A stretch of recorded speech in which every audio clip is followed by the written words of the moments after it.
மாவட்டத்தில் புதிய பாஜக தலைவர் பொறுப்பேற்பு நடைபெற்றது. ஊர்வலமாக அழைத்து சென்ற பாஜகவினர் பட்டாசு வெடித்து கொண்டாடி வருகின்றனர்.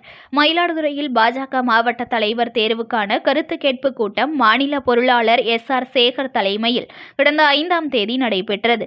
இதில் கட்சி நிர்வாகிகள் 55 பேரிடம் கருத்து கேட்கப்பட்ட நிலையில் மாவட்ட தலைவரை பாஜக மாநில தலைவர் அண்ணாமலை அறிவித்தார். இதனைத் தொடர்ந்து மாவட்ட தலைவர் பொறுப்பேற்பு நிகழ்ச்சி மயிலாடுதுறையில் நடைபெற்றது. மாநில செயற்குழு உறுப்பினர் கோவி சேதுராமன் தலைமையில் நடைபெற்ற நிகழ்ச்சியில் மாவட்ட முன்னாள் தலைவர் வெங்கடேசன், மாநில உள்ளாட்சி மேம்பாட்டு பிரிவு செயலாளர் ஸ்ரீதர் உள்ளிட்டோர் முன்னிலையில் கட்சியின் மாநில செயலாளரும் மாவட்ட தேர்தல் அதிகாரியுமான புரட்சி கவிதாசன், மாவட்ட பார்வையாளர் அண்ணாமலை ஆகியோர் கலந்து கொண்டு நாஞ்சில் பாலுவை மாவட்ட தலைவராக அதிகாரப்பூர்வமாக அறிவித்தனர். இதனைத் தொடர்ந்து நாஞ்சில் பாலு உறுதிமொழி படிவத்தில் கையெழுத்து இட்டு மாவட்ட தலைவராக பொறுப்பேற்றார்.